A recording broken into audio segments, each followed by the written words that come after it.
Hello, this is Allie with the Perception Trainers, author of The Perception Diet, and today we have episode 26 of Real Talk for Lightworkers, where we're going to talk about the hungry ghost syndrome and how essentially culture is designed to keep you a hungry ghost, and why this may be a major root of your resistance to loving yourself, who and what you are right here, right now, and how to kind of expand beyond that.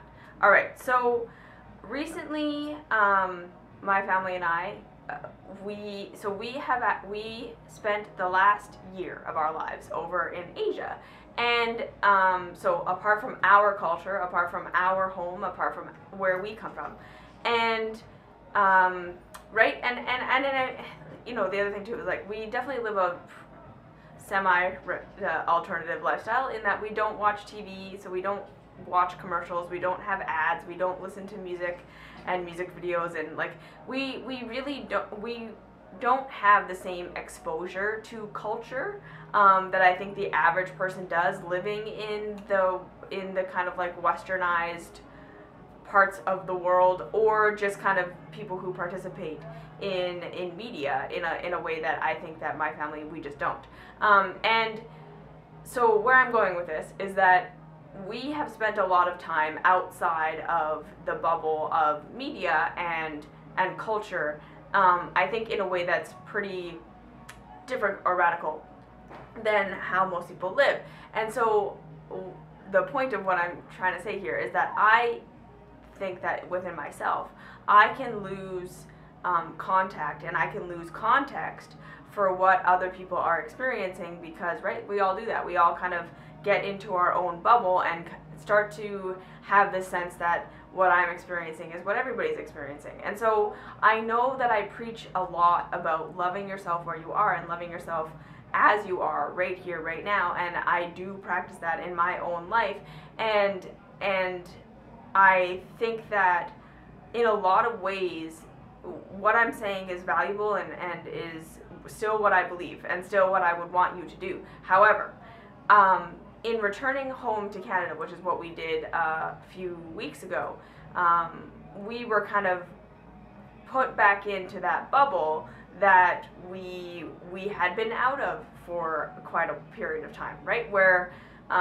not to say that we necessarily like watched TV or like had that stuff back in our lives again, but even just being back in a country where you speak the language, right?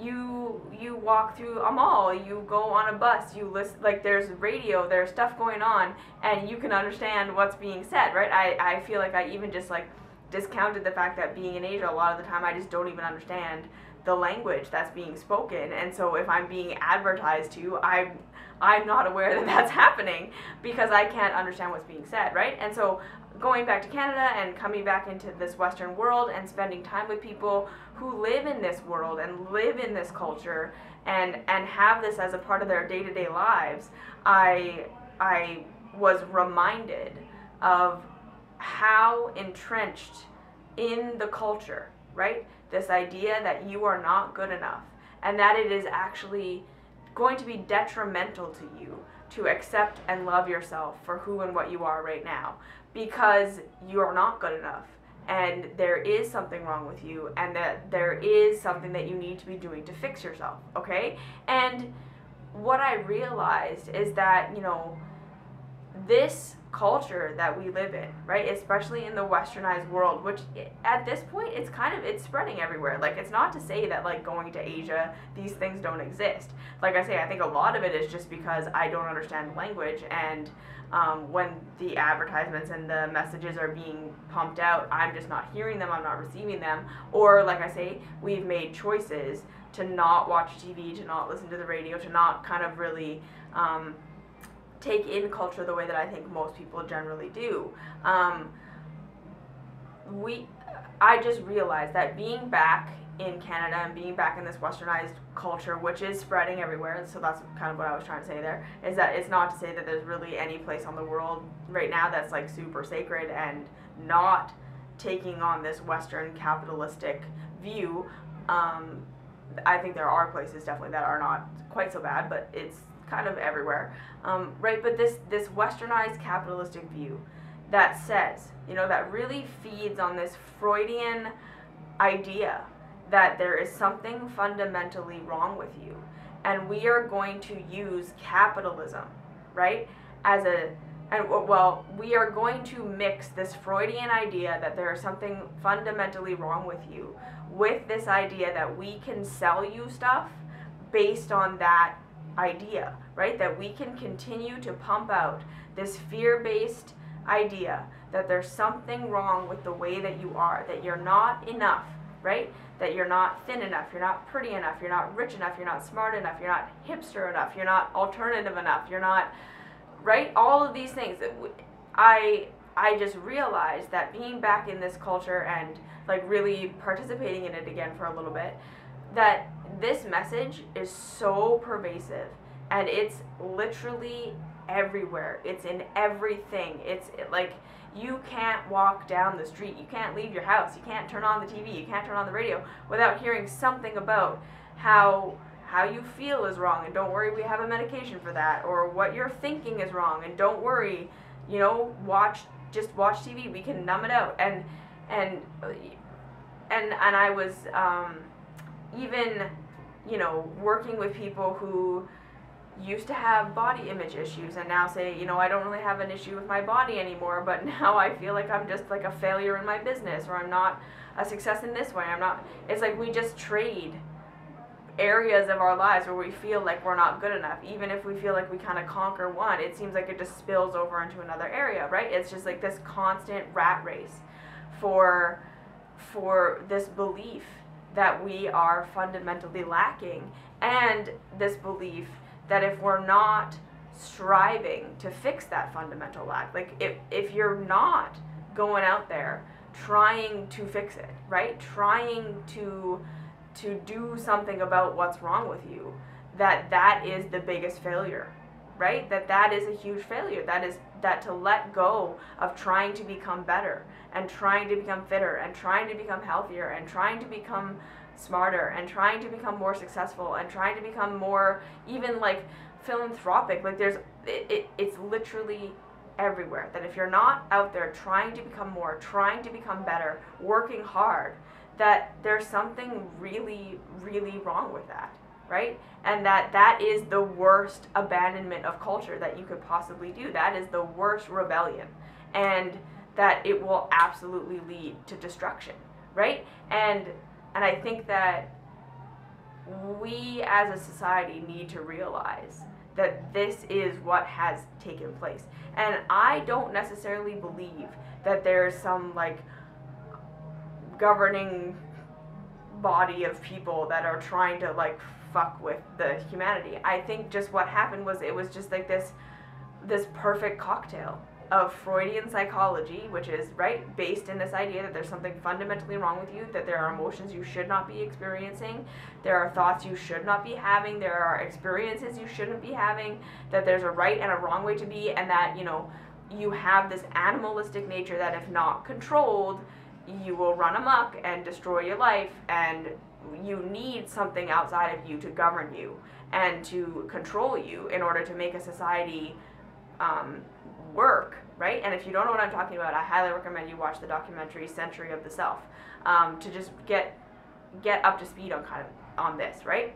Combined with the idea of capitalism and free market and businesses being able to say, look, we don't want to be controlled by the government. We don't want to be, right? We don't want it to be necessarily like a fair society. We want it to be fair in the sense that everyone has the opportunity to make their own success, and that success comes from having things, right? And like way back in the day, in this kind of like Freudian beginning of capitalist society, there was this idea that we will sell to people on this idea that what you own and what you have and how you live and how you feel and all of these things mean something about you, right? That they're a reflection of who you are, and that reflection means a lot in the society. Okay, so this feeling that you have, right, of never being good enough, never getting there, never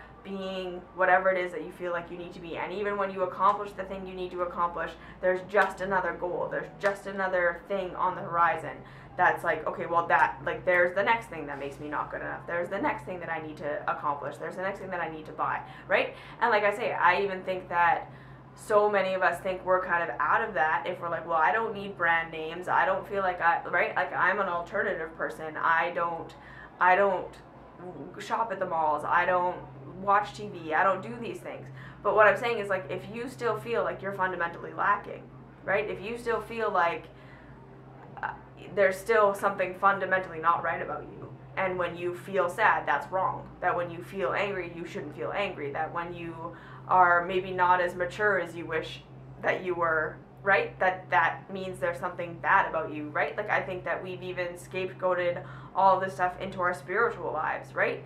Many of us have tricked ourselves into thinking that we've checked out of this capitalistic Freudian society by becoming spiritual seekers, right? And now it's like, well, I haven't had the right Kundalini awakening experience, or I didn't have the same awakening as this person, or this person seems to have more wisdom than I do, or they're more successful in their philanthropy than I am, or they're more eco-friendly, they're more conscious, they're more whatever, and I'm not as good, right? It's the same thinking. It's everywhere. It's in everything.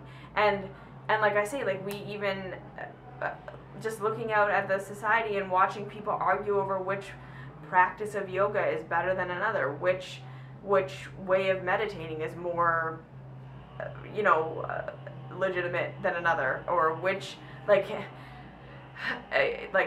being a part of the vegan community, watching people squabble over which is the right way to be vegan. It's all the same stuff, right? It's all the same fundamental idea that I cannot trust myself, right?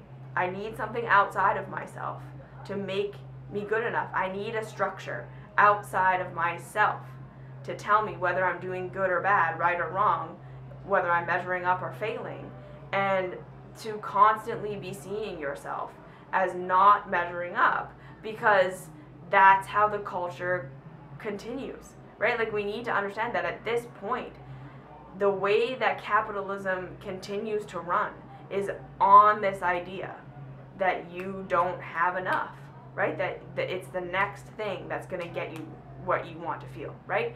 And the second thing that I want to say here is that I fundamentally believe that as a human race, what we really, really want, what actually feels good for us, right, is to own who we are, right? And to fully embrace that and to express that in the world.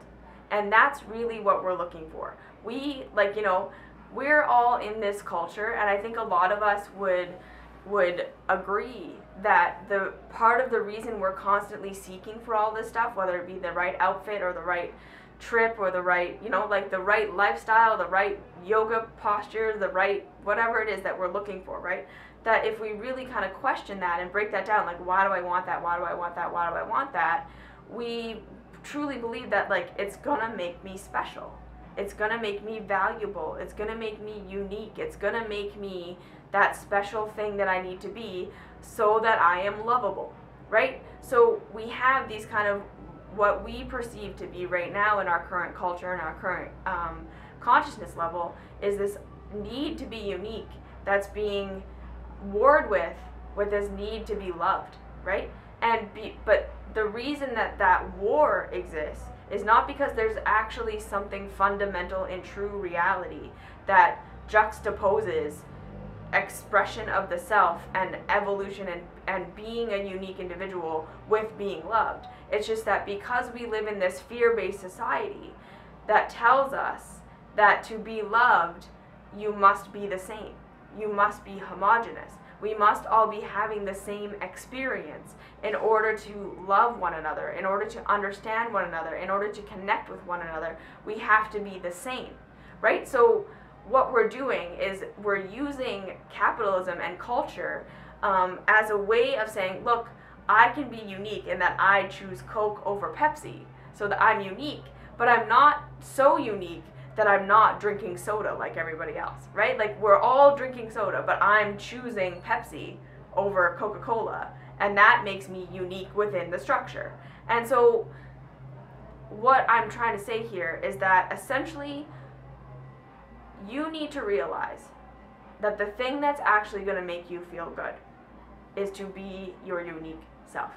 And the second thing you need to realize about that is that whoever you truly are is not going to fit the mold of culture. Okay? You're not going to find it out there. It's not out there to be found. It's in here to be found. And you are a unique individual who isn't going to be exactly the same or just like or fitting into a group ever. Okay? And that's not the point. The point is for you to be an evolution, to be a unique being. Of course, you are going to have similarities with people, and I'm not saying that that's going to all go away. But what I'm saying is to truly express yourself is what's going to make you feel good. And to truly find that inner resource of self-love, of loving yourself, even if other people in the fear-based culture tell you, you can't be that, we don't like that, that doesn't fit the mold, you have to stop, right? Because that's not safe. We can't predict that. We don't know that, right? So that's what that fear-based culture is. The reason we all want homogeny is because it's predictable, it's safe. We can know that. We can know how you're going to be. We can predict how, you're going to come into the office every day and you're going to tell that joke and it's going to be funny and we're going to all laugh. And if you come in and you're sad, that messes it all up for all of us because now we can't predict it. And that's insane. That's scary. We don't like that. We need consistency. We need predictability, right? So essentially what I'm boiling this down to is this. The culture is telling you that you're going to be able to find your uniqueness within the culture, right? That if you just do the next thing, if you find your next success, you lose the weight, you get the thing, you have the experience, whatever, that you will have the unique experience that makes you a part of the group. You see what I'm saying here? That's what they're trying to feed you.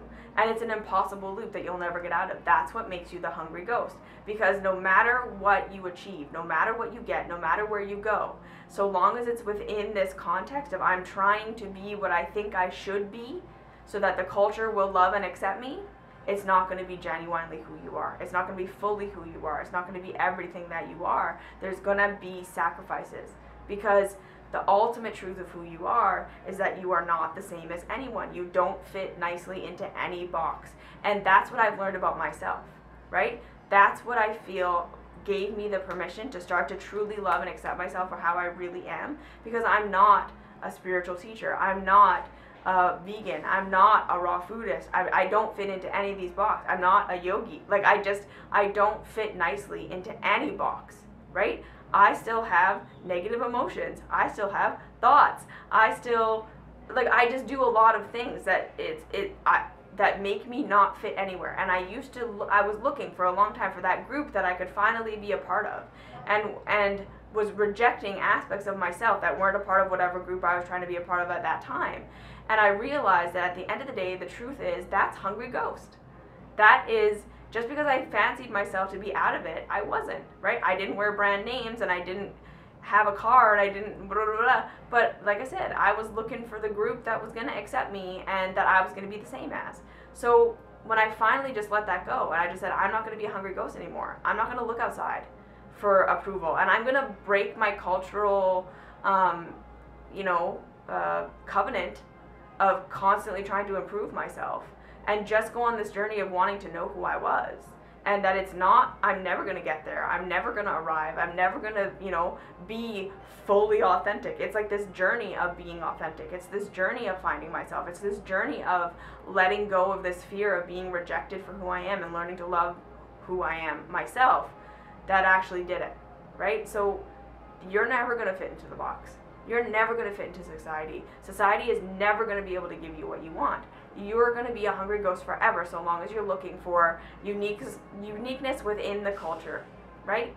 You need to accept that you're never going to be a part of the group because you're not supposed to be a part of the group, because in truth, you are the group. The group is you. There is no separation. We're all here. If we had unity consciousness, we would be embracing everyone being a unique individual, because we would know that we are all still fundamentally connected even though we're different. It's not our sameness that connects us. It's our differences that we share with each other that connects us. So be your different self. Learn to love who you are, and you will start to find the people who embrace your differentness as an expansion of themselves. And that's what we want. So that's how we let go of being in the hungry ghost culture. You're never going to find it out there. You have to let yourself be who you are, and you have to love yourself in that. Okay? Like, comment, subscribe, do all that fun stuff.